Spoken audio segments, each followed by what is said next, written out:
Jabir memberitakan Rasulullah SAW melaknat, artinya mendoakan agar ya, diangkat berkah hidupnya. Siapa mereka? Para pemakan riba, pemberi makan riba, ya, orang yang sengaja makan riba, ambil bunga-bunga bank, apa segala macam itu kan, naudzubillah, atau dia pinjam uang yang berbunga, nah itu pemakan riba. Pemberi makan riba, instansi yang meminjamkan, penulisnya, pegawai-pegawainya, dan dua saksinya. Ya. Dan beliau SAW bersabda, mereka itu semua sama. Dan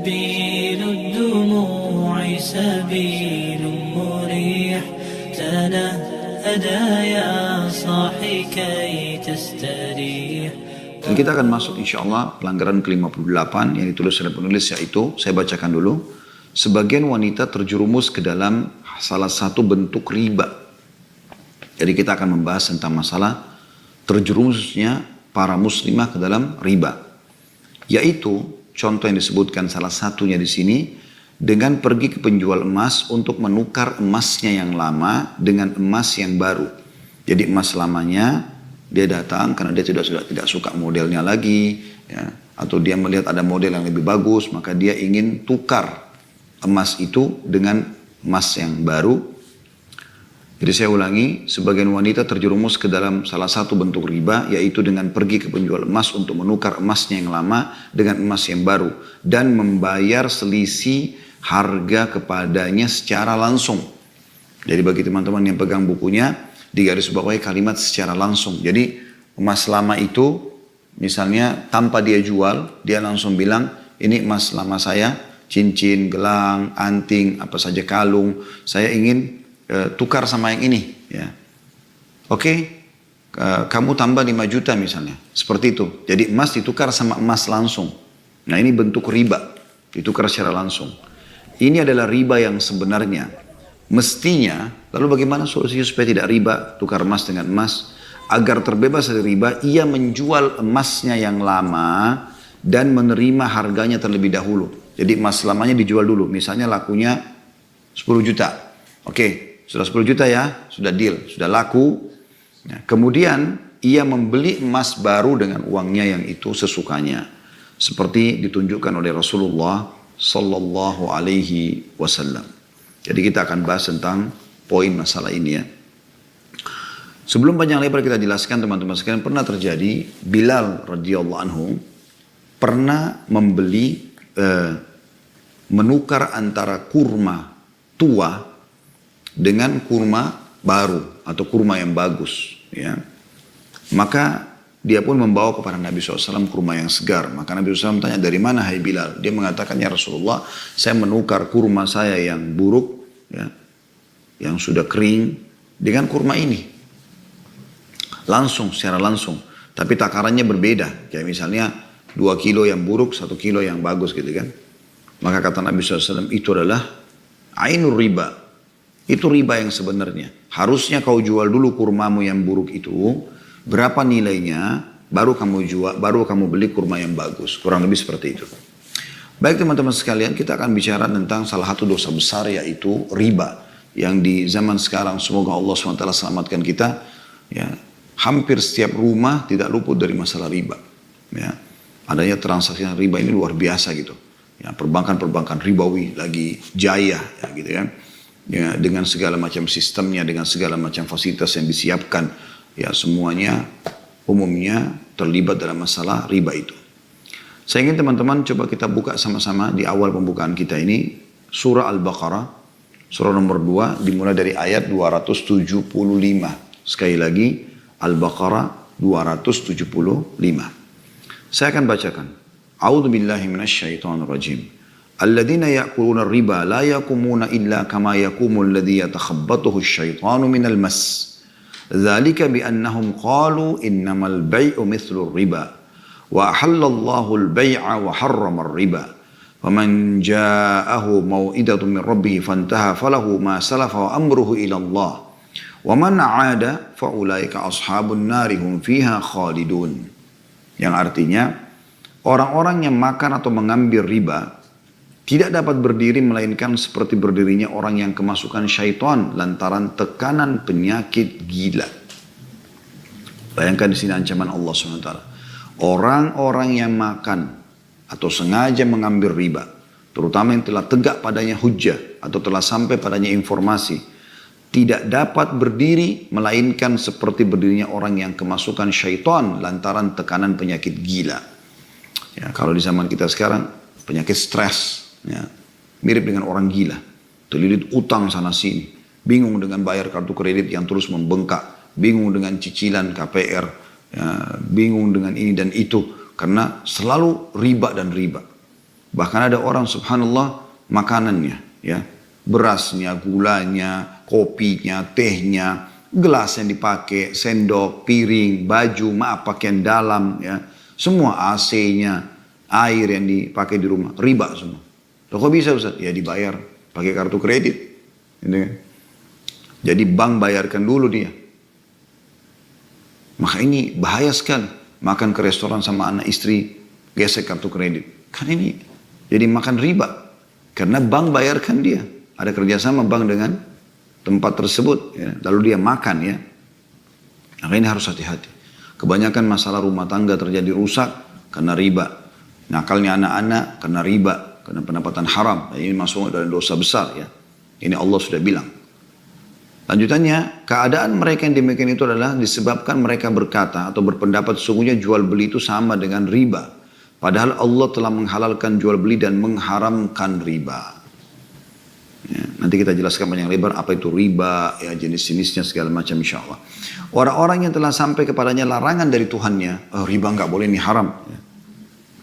Lalu dia berhenti atau terus berhenti dari mengambil riba, maka baginya apa yang telah diambilnya dahulu sebelum datang larangan.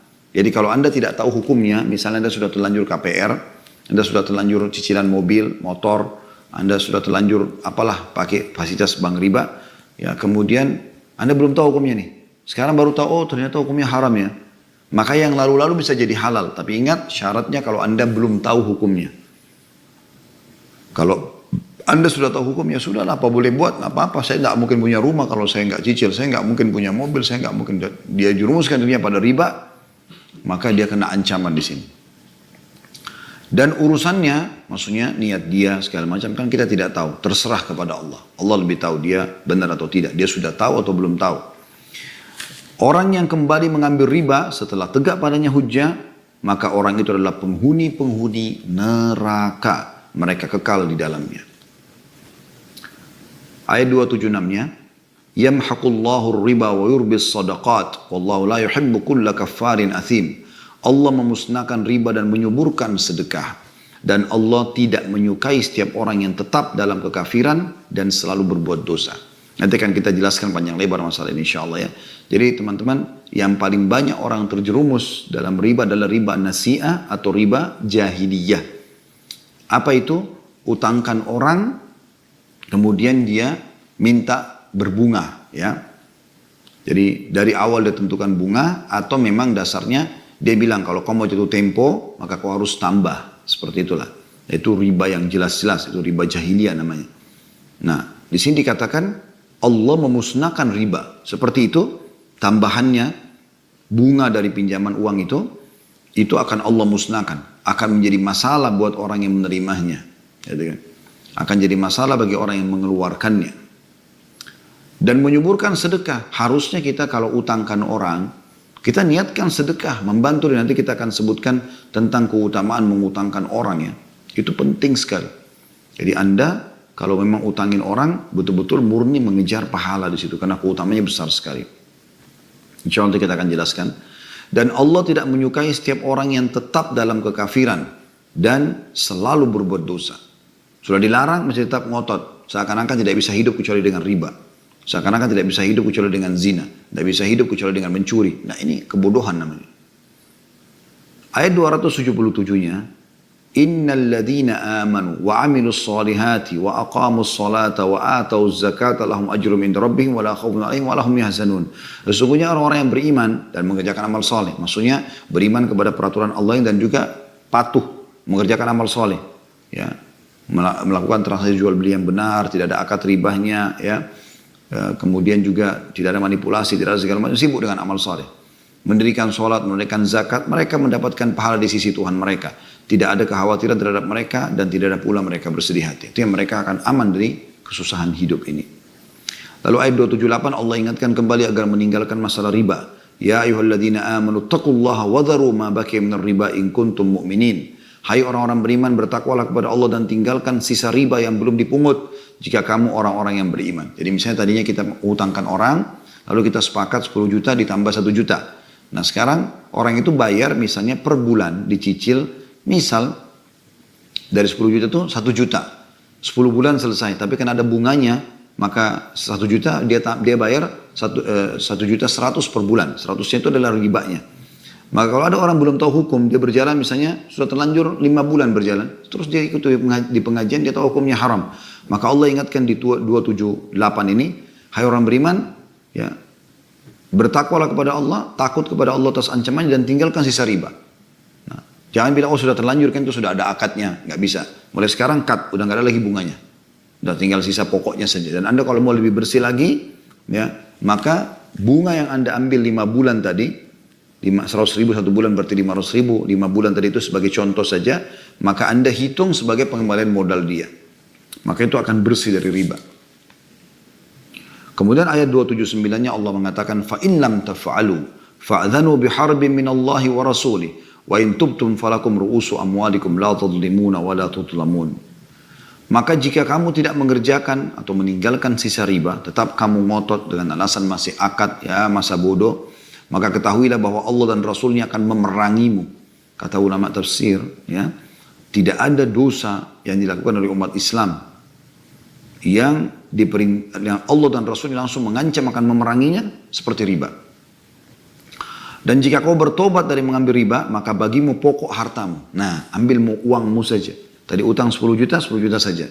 Kamu tidak menganiaya, ya. Nah, kamu kan tidak menganiaya, tidak mengambil lagi haknya orang lain, kena cari pahala di situ, dan tidak pula dianiaya. Toh modalmu tetap kembali, seperti itulah. 280-nya lanjutannya, wa in kana dzu usratin fanadhiratun ila maisarah wa an tasaddaqu khairul lakum in kuntum ta'lamun. Dan jika orang yang berhutang itu dalam kesukaran, kita utangkan, maka berilah tangguh sampai dia berkelapangan. Ini bagian dari amal soleh, tapi tanpa ada bunga. Tanpa ada bunga. Nanti kita sebutkan keutamaan itu ya. Insya Allah. Dan menyedekahkan sebagian atau semua utang itu lebih baik bagimu jika kau mengetahuinya. Maksudnya akan ada pahala besar yang kau dapatkan nanti ya pada saat kamu bertemu dengan Allah Subhanahu wa taala. Ayat 281-nya Allah mengatakan sebagai penutupan dari ancaman, wattaqu yawman turja'una fihi ila Allah thumma tuwaffa kullu nafsin ma kasabat wa hum la yudhlamun. Dan selamatkan dirimu, pelihara dirimu dari azab yang terjadi pada hari yang pada waktu itu kamu semua dikembalikan kepada Allah. Hari kiamat kita dibangkitkan. Itu keimanan orang mukmin ya, rukun iman kita yang kelima. Kemudian masing-masing diri diberi balasan yang sempurna terhadap apa yang telah dikerjakannya, sedang mereka sedikit pun tidak dianiaya. Tidak dianiaya. Jadi ini poin yang sangat penting untuk difahami baik-baik ya. Tentu masih ada ayat selanjutnya, ayat 282 berbicara tentang bagaimana kalau orang mau utang piutang, bagaimana dia harus menulis, tapi kita juga sampai sini insya Allah. Baik teman-teman sekalian, saya akan coba masuk dulu ke masalah keutamaan ya, kita mengutangkan orang dulu ya, mengutangkan orang. Yang pertama sekali kita renung hadis Nabi SAW, karena kan riba ini masuk masalah utang piutang sebenarnya, sebagaimana yang kita paparkan juga itu insya Allah. Dalam Sahih Muslim disebutkan tentang bab sebuah hadis ya. Abu Hurairah radhiyallahu berkata Rasulullah SAW bersabda, "Man naffasa an mu'minin kurbatan min kurabid dunya, naffasallahu anhu kurbatan min kurabi yaumil qiyamah. Wa man yassara ala mu'sirin yassarallahu alaihi fid dunya wal akhirah. Wa man satara musliman satarahu Allahu fid dunya wal akhirah. Wallahu fi auni al-'abdi ma kana al-'abdu fi auni akhihi." Barang siapa yang meringankan sebuah kesusahan kesedihan seorang mukmin di dunia, Allah akan meringankan kesusahannya pada hari kiamat. Orang utang, bukan malah kita tindas dia, kesempatan kita ambil keuntungan, ya. Apapun sifatnya, kita meringankan kesusahan dia, maka itu adalah sebuah ibadah. Allah akan hilangkan kesusahan kita pada hari kiamat, ya. Selanjutnya, barang siapa yang memudahkan urusan seseorang yang dalam sulit, Allah akan memberinya kemudahan di dunia dan di akhirat. Ya. Jadi subhanallah, Anda memudah urusan Anda, mudah segala apa transaksi Anda, maka mudahkan juga orang. Ya. Jangan persulit mereka, mereka lagi sulit, belum bisa bayar utang, ya udah kapan bisa silakan.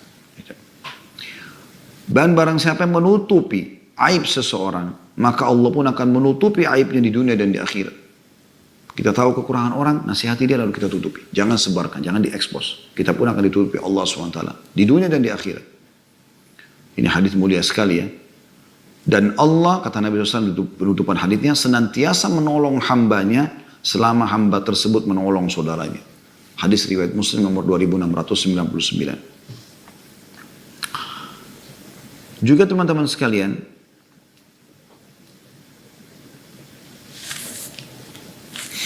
potongan memberi utang orang tanpa bunga ini diambil dari potongan hadis tadi adalah sabda Nabi SAW, barang siapa memudahkan urusan seseorang yang dalam sulit, Allah akan memberikan kemudahan di dunia dan di akhirat, sebagaimana dijelaskan oleh Ibnu Qayyim rahimahullah dalam oleh Al-Mubarakfuri disebutkan dalam Tuhfatul Ahwadi, ya. Bahkan beliau mengatakan bahwa memberi kemudahan pada orang miskin, baik mukmin maupun kafir. Orang kafir pun begitu, yang memiliki utang dengan menangguhkan pelunasan utang atau memberikan sebagian utang atau membebaskan seluruh utangnya. Semua itu masuk dalam keutamaan hadis tadi. Apalagi orang mukmin ya. Kalau teman-teman mengutangkan orang lain, tagihlah dengan cara baik. Bukan dengan memukul, bukan dengan segala macam. Karena Allah subhanahu wa ta'ala punya hikmah tertentu kenapa orang ini utang dan telat membayar kepada Anda. Dengarkan hadisnya. Dari Jabir bin Abdullah radhiyallahu anhuma, dia dan ayahnya sahabat, Rasulullah SAW bersabda, rahimallahu rajulan samhan idha ba' wa idha ishtara wa idha iqtada. Garis bawahi kalimat terakhir, wa idha iqtada. Artinya, semoga Allah merahmati, Allah luaskan rezekinya, Allah mudahkan urusannya, itu rahmat. Semoga Allah merahmati seseorang yang bersikap mudah ketika menjual. Nah, transaksi mudahin saja, sudah ada untung cukuplah. Yang penting kita bisa transaksi jual beli. Itu Allah berkahi dia. Ketika membeli, sudah tahu ini untung, ya sudahlah. Tidak usah sengaja tekan orang, kesempatan kan dianggap dia orang susah. Kadang-kadang kesian ada penjual buah, masih ditawar. Gitu kan. Itu apa ditawar? Allah musta'an. Semoga Allah maafkan kalau lalu pernah terjadi ya. Tapi kalau lihat orang susah, tidak usah tawar. Beli aja niat, lillahi ta'ala. Dan ketika menagih haknya atau utangnya. Jadi ini semua dapat rahmat. Orang yang mudah pada saat menjual, mudah pada saat membeli, maksudnya memudahkan urusan, dan juga menagih utangnya. Hadis riwayat Bukhari nomor 2076. Ibnu Hajar rahimahullah berkata bahwa dalam hadis ini terdapat dorongan untuk memberi kelapangan dalam setiap muamalah transaksi. Ya. Juga dalam hadis yang lain, riwayat Ibnu Majah nomor 1965, kata baginda Nabi SAW, man talaba haqqan falyatrubhu fi afafin, wafin, au ghair wafi. Siapa saja wafi, au ghair wafi. Siapa saja yang ingin meminta haknya, piutang dia meminta, hendaklah dia meminta dengan cara yang baik-baik pada orang yang mau menunaikan, ataupun yang enggan menunaikan. Yang tidak mau bayar pun, tetap kita minta baik-baik. Karena itu amal saleh buat kita. Juga hadis yang lain, kata Nabi SAW, khud haqqaka fi afafin wafi au ghair wafi. Hadis ini diriwayatkan oleh Ibnu Majah nomor 1966 dan dinyatakan sahih oleh Al-Albani. Ambillah hakmu, kata Nabi SAW, dengan cara yang baik pada orang yang mau menunaikan atau enggan menunaikan. Dan kalau Anda memudahkan utang orang lain, itu luar biasa keutamaannya. Luar biasa keutamaannya. Kita mulai daripada surah Al-Baqarah ayat 280. Allah SWT mengatakan, Wa in kana dzu usratin fa nadhiratun ila maisara wa an tasaddaqu khairul lakum in kuntum ta'lamun. Tadi sudah kita bacakan ayatnya. Jika orang berutang itu dalam keadaan kesulitan, maka berilah tangguh sampai dia berkelapangan dan bersedekah sebagian atau seluruh utang orang itu, maksudnya kita pemilik utang kita maafkan, lebih baik bagimu jika kamu mengetahuinya. Di dalam hadis Nabi SAW berhubungan dengan masalah itu, ya, riwayat Imam Muslim nomor 3006, man andara mu'siran aw wada' anhu adallahu Allahu fi dhillih. Barang siapa memberi tenggang waktu bagi orang yang berada dalam kesulitan untuk melunasi utang atau bahkan membebaskan utangnya, maka dia akan mendapatkan naungan Allah, maksudnya pada hari kiamat di mahsyar. Jadi saya ulangi, barang siapa memberi tenggang waktu bagi orang yang berada dalam kesulitan untuk melunasi utang atau bahkan membebaskan utang, sudahlah saya maafin aja nggak apa-apa, sedekah, maka dia akan mendapatkan naungan Allah pada hari kiamat. Ini luar biasa, di mahsyar orang lagi kepanasan, dia bisa selamat. Ya, semoga Allah jadikan kita termasuk ini ya. Juga dalam hadis yang lain, seorang sahabat Nabi bernama Abu Yasar radhiyallahu anhu meriwayatkan bahwasanya Rasulullah SAW bersabda, "Man habba yudhillahu Allah azza wa jalla fi dhillihi falyanzuril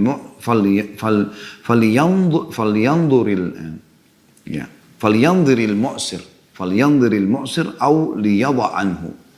Barang siapa yang ingin mendapatkan naungan Allah yang maha suci dan maha tinggi, hendaklah dia memberi tenggang waktu bagi orang yang mendapat kesulitan untuk melunasi utang atau bahkan dia membebaskan utangnya tadi.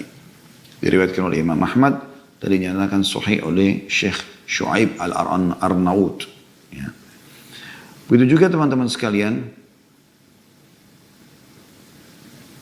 di dalam hadis yang lain Rasulullah SAW bersabda, "Man naffasa an gharimihi aw maha anhu kana fi dhillil arsy yaumil qiyamah." Barang siapa memberi keringanan pada orang yang berutang padanya atau bahkan membebaskan utangnya, maka dia akan mendapatkan naungan arsy di hari kiamat nanti. Ya. Tentu banyak sekali hadis ini, tapi saya akan cukupkan dengan dua buah hadis. Ya. Sabda Nabi SAW, "Man andara mu'siran falahu bikulli yawmin sadaqa qabla an yahilla ad-dain. فَإِذَا حَلَّ الدَّيْنِ فَأَنْظَرَهُ كَانَ لَهُ بِكُلِّ يَوْمٍ مِثْلَهُ صَدَقَةً." Ini hadis luar biasa, riwayat Ahmad, Abu Ya'la, Ibnu Majah, Tabarani, Al-Hakim, Al-Baihaqi, dan Syekh Albani menyebutkan dalam silsilah hadis sahih nomor 86. Artinya hadis ini sahih. Perhatikan kata Nabi SAW, barang siapa memberikan tenggang waktu pada orang yang berada dalam kesulitan, utangnya, jatuh tempo belum bisa bayar, maka setiap hari sebelum batas waktu pelunasan, jadi mulai kita utangkan, misalnya mulai tanggal 1 Juli kita utangkan, dia akan bayar tanggal 31 Juli misalnya. Mulai 1 Juli, ya kata Nabi SAW, maka setiap hari sebelum batas waktu pelunasan dihitung, dia akan dapatkan nilai sedekah, senilai uang itu. Misalnya 10 juta, ya berarti 10 juta kali 31 hari itu. Jika utangnya belum bisa dilunasi di saat jatuh tempo, lalu dia masih memberikan tenggang waktu setelah jatuh tempo, maka setiap hari, misalnya oke, dia belum bisa bayar bulan Juli, nanti sampai Agustus aja, maka setiap harinya dia akan dinilai setelah bersedekah 2 kali lipat dari piutangnya itu. Jadi seperti 20 juta per hari. Ini kan luar biasa gitu. Ya, ini luar biasa. Jadi kita harus teman-teman sekalian memperhatikan masalah-masalah seperti ini ya. Nah, ini luar biasa keutamaannya. Begitu juga dengan hadis yang terakhir dalam masalah utang ini. Maaf, cukup panjang saya jelaskan karena memang bisa ada istifadah kita ambil insyaAllah. Karena mengutangkan orang ini yang paling banyak orang terjerumus dalam riba ya. Dikatakan dalam sebuah hadis Bukhari, kana tajiran yudayun nas wa idha ra'al mu'siran qala li fityanihi tajawazu anhu la'alla Allah yutajawaz anhu fatajawaza Allahu anhu. Dulu ada seorang pedagang kata Nabi SAW, dia suka memberikan pinjaman kepada orang-orang. Suka sekali memberikan pinjaman kepada orang-orang. Kemudian dia bilang pada orang-orang yang pegawainya dia akan menagih, kalau seandainya kau melihat orang yang sedang kau tagih dalam kesulitan, maka maafkanlah saja. Artinya anggap utangnya lunas gitu kan. Semoga Allah mengampuni kesalahan-kesalahan kita hari kiamat. Maka Allah pun membersihkan dosa-dosanya.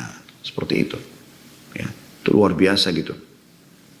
Jadi di sini teman-teman sekalian, kita harus garis bawahi, tentang masalah keutamaan itu. Baik, mungkin Anda bertanya, Ustaz, kenapa panjang lebar bahas masalah utang? Kita kan sedang membahas masalah riba. Akan kita jelaskan teman-teman. Baik, saya akan masuk ya ke masalah riba dan inti bahasan kita. Teman-teman sekalian, ada hadis Nabi alaihi salatu wassalam yang berbunyi, Ijtanibus sab'al mubiqat. Kata Nabi SAW, jauhi, hindari, selamatkan dirimu dari 7 dosa yang membinasakan. Artinya kalau kau terjerumus, ini luar biasa bahayanya. Qalu ya Rasulullah, wa mahun? Kata para sahabat, apa 7 dosa besar itu ya Rasulullah? Qala asyirku billah. Beliau mengatakan syirik kepada Allah. Menyekutukan Allah. Mempartnerkan Allah. Yakin Allah ada tapi sekutu. Orang-orang Mekah dulu, mereka tahu Ka'bah itu rumahnya Allah. Mereka tahu tawaf ibadah untuk Allah. Tapi mereka menyekutukan Allah. Mengikut sertakan makhluk dengan Allah.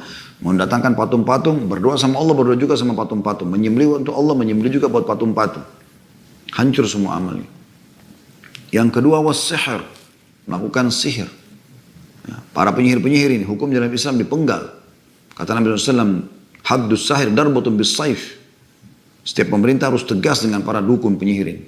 Kalau dalam Islam, hukumannya adalah dipenggal lehernya. Karena pasti mereka buat kerusakan. Dan mereka tidak akan mungkin menjadi orang baik. Mereka tahu itu. Ya. Bahkan mereka selalu bentrok dengan orang-orang yang baik. Waqatrun nafs. Jadi kalau anda supaya tidak sihir, teman-teman sekalian, hiduplah alami sebagai manusia. Jangan lintas alam. Penyihir itu minta lintas alam, minta sama jin. Kita nggak butuh itu. Anda mau pasangan ada cinta, sederhana. Ya, manusiawi. Senyum, ramah, penuhi kebutuhannya, kasih sayang, maka anda akan aman. Yang ketiga, waqatlun nafs allati haramallahu illa bil haqq, membunuh jiwa yang Allah haramkan kecuali dengan benar. Benar itu misalnya kita diserang tiba-tiba oleh perampok, kalau kita bunuh dia, seperti itulah. Kemudian yang keempat, ini saksi bahasan kita, wa aklur riba, dan memakan riba. Ternyata masuk satu dari 7 dosa yang membinasakan. Makanya jangan main-main soal ini, ya. Kemudian yang keenam, wa aklu malal yatim, dan memakan harta anak yatim. Maaf, ini yang kelima sekali. Yang keempat tadi masalah riba. Yang kelima adalah memakan harta anak yatim. Dan anak yatim adalah anak yang belum balik ya, yang orang tuanya meninggal lalu ada banyak warisannya, maka anda memakan. Atau anda mengurus yayasan yatim lalu anda memakan sumbangan. Ini semua masuk dalamnya. Yang keenam adalah wa tawalli yaumaz zahf, lari dari kancah peperangan. Kita dalam Islam kalau masuk menghadap musuh cuma 2 keadaannya. Menang atau mati syahid. Kalau kita terbunuh semua pun kita nggak kalah. Justru itu target utama. Dan yang terakhir adalah yang ketujuh. Qadhful muhsanatil mu'minatil ghafilat. Menuduh wanita yang baik-baik, terhormat. Kemudian ya, telah berbuat zina. Padahal sebenarnya dia tidak. Orang berhijab syar'i, orang apa dituduh berzina. Padahal sebenarnya itu cuma fitnah. Gitu. Makanya termasuk induk dosa besar. Imam Nawawi berkata rahimahullah, kaum muslimin telah sepakat akan haramnya riba. Riba itu termasuk dosa-dosa besar.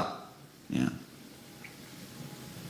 Dan juga kata beliau, ada yang mengatakan bahwasanya riba diharamkan dalam semua syariat nabi-nabi. Di antara yang menyatakan adalah Al-Mawardi. Diambil dari Al-Majmu' Syarhul Muhadzab, jilid 9, halaman 391. Syekh Islam Ibn Taimiyah rahimahullah juga mengatakan melakukan riba hukumnya haram berdasarkan Al-Quran, As-Sunnah dan Ijma'. Diambil dari Majmu' Fatawa, jadi 29 halaman 391. Baik, supaya lebih jelas teman-teman, coba kita lebih dalam membahas tentang masalah macam dan ragam riba. Riba itu sendiri ya ada 2 macam ya. Yang pertama adalah riba an-nasi'ah. Tadi yang saya sempat sebutkan singgung sedikit adalah riba mengakhirkan tempo utang, yaitu tambahan nilai utang sebagai imbalan dari tempo yang diundurkan. Dinamakan riba an-nasi'ah atau mengakhirkan karena tambahan ini sebagai imbalan dari tempo hutang yang diundurkan. Utang tersebut bisa karena penjualan barang atau utang uang secara langsung, cash. Jadi kalau dari awal anda mengatakan misalnya, saya akan utangkan kamu 10 juta tapi dengan syarat kamu kembalikan 11 juta, masuk dalam masalah ini. Atau anda pinjamkan 10 juta dan anda bilang, kalau kau bayar on time tetap begitu saja. Tapi kalau ada lebih, kalau kamu terlambat sehari, maka kamu kena ya, bayar.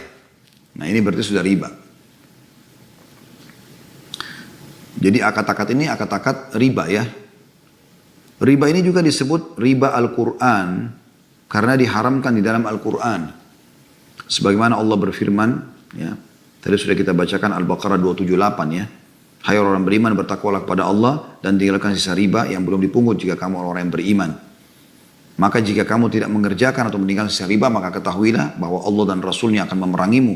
Dan jika kamu bertaubat dari pengambilan riba itu, maka bagimu pokok hartamu, kamu tidak mengenai dan kamu tidak juga dianiaya.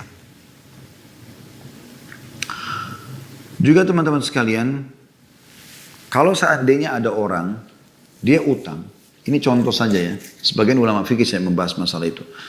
Kalau seandainya ada orang utang 10 juta, sepakat dia sama pemilik utang 10 juta saja, nggak akan ditambah. Tapi begitu dia kembalikan, karena dia merasa pemilik utang ini ya, merasa orang ini baik sekali ya utangkan saya, udah saya pada saat kembalikan, inisiatif dari dia sendiri, nggak ada akad dari awal. Dia mau kembalikan 11 juta, maka ada sebagian ulama yang membolehkan masalah itu. Ya. Jadi diambil dari Fathul Bari Syarah Hadith nomor 3814 oleh Ibnu Hajar rahimahullah, beliau mengatakan jika tambahan itu atas kemauan dan inisiatif orang yang berhutang ketika dia hendak melunasi utangnya tanpa disyaratkan, maka sebagian ahli fikih membolehkan. Namun orang yang berhati-hati tidak mau menerima tambahan tersebut karena khawatir termasuk dalam pintu-pintu riba. Wallahu a'lam. Ya. Jadi walaupun dikasih oleh orang yang punya utang, tetap yang pemilik utang tidak mau terima. Tidak, saya nggak mau terima. Walaupun dari dia, walaupun dia ikhlas memberikan. Khawatir masuk, gitu kan. Nabi SAW juga mengingatkan masalah ini dengan sangat tegas dalam khutbah wada beliau atau di haji wada, ya, haji perpisahan Nabi SAW, dan beliau menekankan sekali tentang masalah riba nasi'ah atau mengakhirkan ini, atau riba jahiliyah. Dinamakan jahiliyah juga karena memang orang-orang jahiliyah melakukan itu ya. Juga dinamakan riba jali atau riba yang nyata. Ini semua sama sebenarnya, satu ya.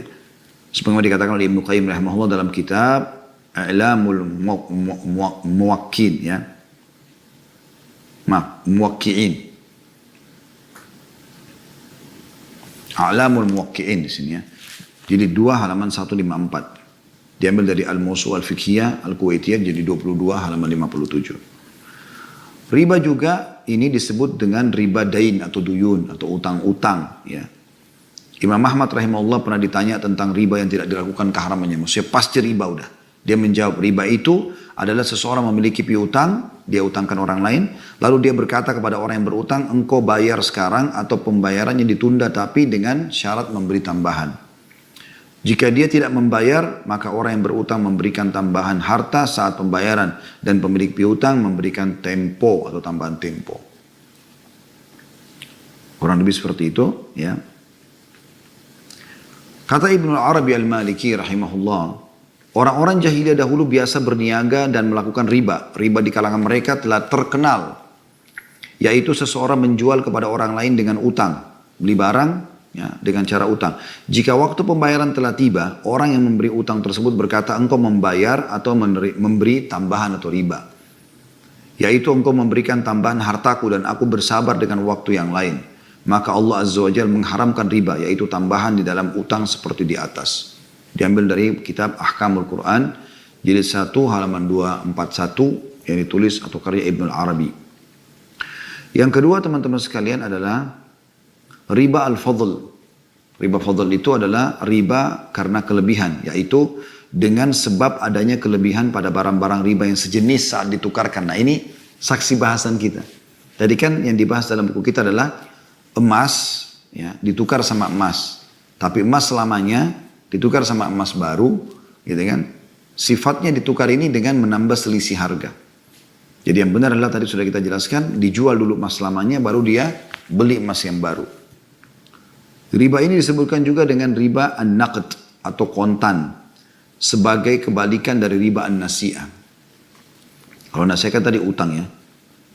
Juga dinamakan riba khafi atau samar sebagai kebalikan daripada riba jali nyata. Tadi kan an-nasi'ah, riba jali ya. Diambil dari kitab Al-Mawsu' Fiqhiyah Al-Kuwaitiyah jadi 22 halaman 58. Barang-barang riba ada 6 macam dalam masalah ini, tukar menukar barang ya, benda dengan benda menurut nas hadis, yaitu sabda Nabi SAW, al-zahabu bil-zahabi wal-fiddatu bil-fiddati wal-burru bil-burr wal-sya'iru bil-sya'iri wal-tamru bil-tamri wal-milahu bil-milahi mithlan bimithl yadan biyad faman zada awistazada faqad araba atau araba al-akhidu wal-mu'ti fihi sawa. Nabi SAW bersabda, riba itu ada 6, yang kalau tukar-tukar barang sama barang, emas dengan emas, tadi sudah kita bahas dalam bahasan kita ini, perak sama perak, bur itu jenis gandum yang lembut ya, butiran kecil, dengan bur, syair, ya bijinya lebih besar, gandum juga dengan syair, kurma dengan kurma, garam dengan garam, harus sama timbangannya, serah terima di tempat, ya, atau tangan dengan tangan. Barang siapa yang menambah atau minta tambah, berarti dia melakukan riba yang mengambil dan memberi dalam hal ini sama. Hadis riwayat Muslim nomor 4148. Jadi jelas teman-teman sekalian, posisinya adalah bagaimana Anda kalau mau jual emas, mau jual perak, mau jual barang apapun, jangan tukar barang dengan barang. Tapi jual dulu barang kita, baru kemudian kita beli barang yang kita suka sesuka kita dengan nilai. Seperti itulah. Kalau riba sendiri di dunia ini besar sekali ancamannya. Yang pertama kena laknat ya. Sebagaimana hadis Jabir radhiyallahu anhu bahwasanya Rasulullah SAW bersabda, akilur riba wa mukiluhu, akilur riba wa mukilahu, akilur riba wa mukilahu wa katibahu wa syahidaihi wa qala hum sawa. Dari Jabir radhiyallahu anhu bahwasanya dia berkata Rasulullah SAW melaknat pemakan riba. Nah.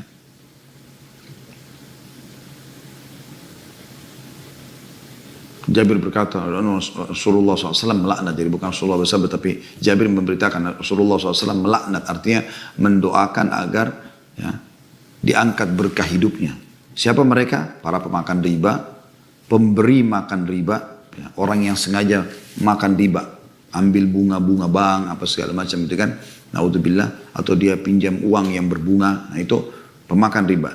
Pemberi makan riba, instansi yang meminjamkan, penulisnya, pegawai-pegawainya, dan 2 saksinya. Ya. Dan beliau SAW bersabda, mereka itu semua sama. Hadis riwayat Muslim nomor 4177, artinya kena laknat. Yang kedua, diancam perang oleh Allah dan Rasul yang sudah kita bacakan tadi ya. Al-Baqarah 278, 279. Saya tidak ulangi lagi. Itu ancaman di dunia. Ya. Ancaman di akhirat, bangkit dari kubur ya, dalam kondisi yang tentu yang tidak diharapkan ya. Sebagaimana hadis yang masyhur dari Auf bin Malik radhiyallahu anhu, qala Rasulullah sallallahu alaihi wasallam ya. Iyaya wadh-dhunub allati la tughfar al-gulul faman ghalla syai'an ata bihi yaumal qiyamah wa akilur riba faman akala riba bu'itha yaumal qiyamati majnunan yatakhabbat thumma qara alladhina yakulun riba la yakumuna illa kama yakumul ladhi yakhabbattu syaitanu minal mas. Dari Auf bin Malik dia berkata radhiyallahu anhu, Rasulullah SAW bersabda, jauhilah dosa-dosa yang tidak terampuni. Di antaranya adalah gulul atau mengambil harta rampasan perang sebelum dibagi. Khianat, korupsi. Ini semua tidak diampuni. Kalau dia meninggal, bahaya, dihukum oleh Allah SWT. Udah sempat bertobat di dunia, alhamdulillah. Tapi kalau tidak di akhirat dihukum. Baru masuk surga gitu kan, kalau dia pun muslim. Barang siapa yang melakukan gulul, mengambil harta korupsi yang bukan haknya ya. Kalau di sini disebutkan gulu harta rampasan perang ya. Jadi kalau kita di medan perang menang, maka apa yang merupakan senjata, barang-barangnya musuh itu kan jadi harta rampasan perang, namanya ghanimah. Nah itu tidak boleh diambil langsung. Harus dikasih kepada panglima perang nanti atur baru kemudian dibagi. Siapa yang ambil sebelum pembagian maka namanya gulul.